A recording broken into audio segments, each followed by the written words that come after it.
Ever wondered why it's easier to slide on a slippery floor than on a rough one? It all comes down to two fundamental concepts: force and friction. Force, in the simplest terms, is a push or a pull upon an object. The tug of war you have with your dog over a toy? That's force in action. Now let's talk about friction. It's not just that scratchy feeling you get when you rub two surfaces together.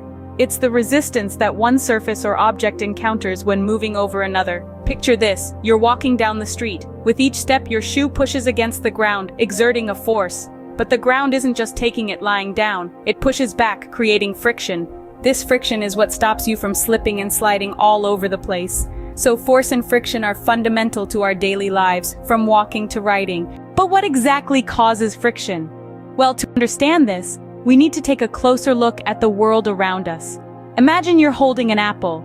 To your eyes it seems smooth, right? But if we could zoom in and explore the apple's surface under a microscope, you'd see it's actually full of tiny hills and valleys. Now, the same principle applies to all surfaces, even those that feel perfectly smooth to our touch.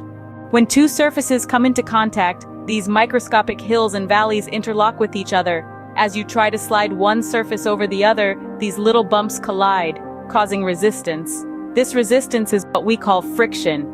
It's like a mini tug of war happening right under our fingertips. The rougher the surfaces, the more these little bumps have a chance to catch onto each other, and the more friction is produced. So, in essence, it's not smooth sailing because of the landscape at the microscopic level. Thus, it's the tiny bumps and grooves on surfaces that lead to friction. So, how can we measure this friction, you might ask? Well, it's not as complicated as you might think. There are several ways to measure friction, and they mostly revolve around understanding two key types: static and kinetic friction. Static friction, as the name suggests, is the force that resists the start of sliding motion. Imagine trying to push a heavy sofa across the room. That initial resistance you feel? That's static friction. On the other hand, kinetic friction is the force that resists motion between two surfaces already in relative motion, like the resistance you feel when you slide your hand across a table. Now, how do we quantify these forces? Enter the frictional force equation. It's a simple formula. Friction equals the coefficient of friction times the normal force. The coefficient of friction is a value that depends on the two surfaces in contact, while the normal force relates to the weight of the object. With this, we can quantify the force of friction. What factors do you think affect the friction between two surfaces? That's right, the nature of the surfaces in contact and the weight of the object are key players. Let's break it down. First, consider the surface. Is it rough or smooth? A rough surface, with its jagged edges and uneven texture, creates more friction when in contact with another object. On the other hand, a smooth surface, like a glass tabletop, has fewer points of contact, hence less friction. Now let's talk about weight. The heavier an object, the more friction it encounters. It's like trying to push a boulder compared to a basketball. The boulder, with its greater weight, has more contact with the ground, leading to increased friction. In a nutshell, friction is like a dance between two partners. The nature of the dancers, their roughness or smoothness, and their weight, or the force they bring to the dance floor, determine the degree of friction. So friction depends not just on the surfaces, but also the weight of the objects involved. Did you know there are different kinds of friction?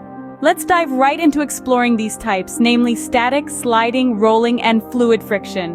We kick off with static friction, the force that keeps a stationary object at rest. Imagine trying to push a heavy wardrobe across the room. Initially, it doesn't budge, right? That's static friction at work, resisting the motion. However, once you apply enough force to overcome this resistance, off the wardrobe goes, sliding across the room. Which brings us to our next type, sliding friction. It's the opposing force that comes into play when an object slides over another. So when you finally manage to push that hefty wardrobe, the friction between the wardrobe base and the floor is what we call sliding friction. It's usually less than static friction, which is why the wardrobe starts to move in the first place. Next up, we have rolling friction. Think about a bowling ball rolling down the lane, or a bicycle wheel spinning along a road. In these scenarios, the friction between the surface and the point of contact on the rolling object is known as rolling friction. It's generally less than both static and sliding friction, making it easier for objects to roll than to slide.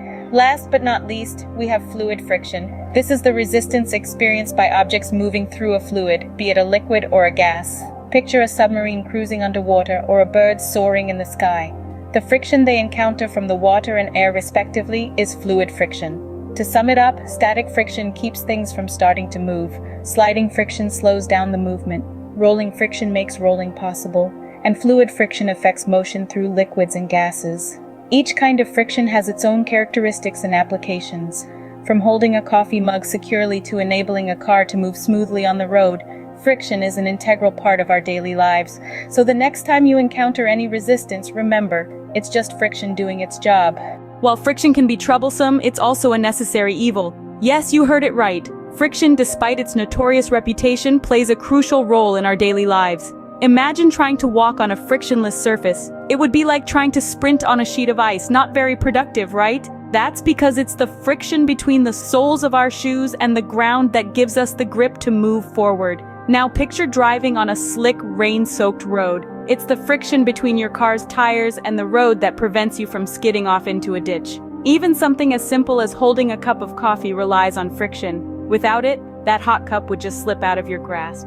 Friction is everywhere, in every movement we make, in every object we handle. It's an invisible force that keeps our lives running smoothly. Without friction, our world would literally come to a standstill. There are times when we need to either increase or decrease friction, but how can we do that? That's an interesting question that we're going to delve into right now. To start, let's talk about increasing friction. Sometimes we need more grip, more resistance to prevent things from slipping or sliding. For instance, in sports like football or basketball, where players need to move quickly and change directions on the field or court. How is this achieved? Well, one common method is by using certain materials that naturally have higher friction. Rubber is a great example of this. It's why we have rubber soles on our shoes and rubber tires on our vehicles. They provide a good grip on most surfaces. But what if you can't change the material? Well, another way to increase friction is by roughening the surfaces. This creates more contact points between the two surfaces, leading to increased friction. Imagine sandpaper. It's rough and coarse, and when it's rubbed against a surface, it creates a lot of friction, doesn't it? Now let's switch gears and talk about reducing friction. There are situations where we want things to move smoothly and easily, with as little resistance as possible. Think about a car engine or a bicycle chain. Too much friction here can lead to wear and tear, and even damage. So how can we reduce friction? One popular method is lubrication. By adding a layer of oil, grease, or another lubricant, we can make the surfaces slippery, reducing the friction between them. Another method to reduce friction is by polishing the surfaces. A smooth, polished surface has fewer contact points, which means less friction. This is why we wax and polish our cars, to make them sleek and reduce the friction as they move through the air. So there you have it. Depending on the situation, we can increase or decrease friction by choosing appropriate materials, roughening or smoothing the surfaces, and using lubricants. With these methods, we can control the level of friction as needed. Let's wrap up what we've learned today. We embarked on a journey, starting from the basics of force and friction, the two invisible hands that shape our world.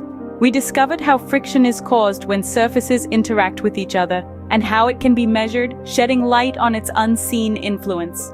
We also explored the different factors affecting friction, from the types of surfaces in contact to the weight of the objects involved. We delved into the various kinds of friction: static, sliding, rolling, and fluid friction, each with its unique characteristics and effects. We grappled with the notion of friction as a necessary evil, beneficial in some situations yet detrimental in others. We further discussed methods to increase and decrease friction as per our needs, and how these techniques are applied in our daily lives. So, the next time you slide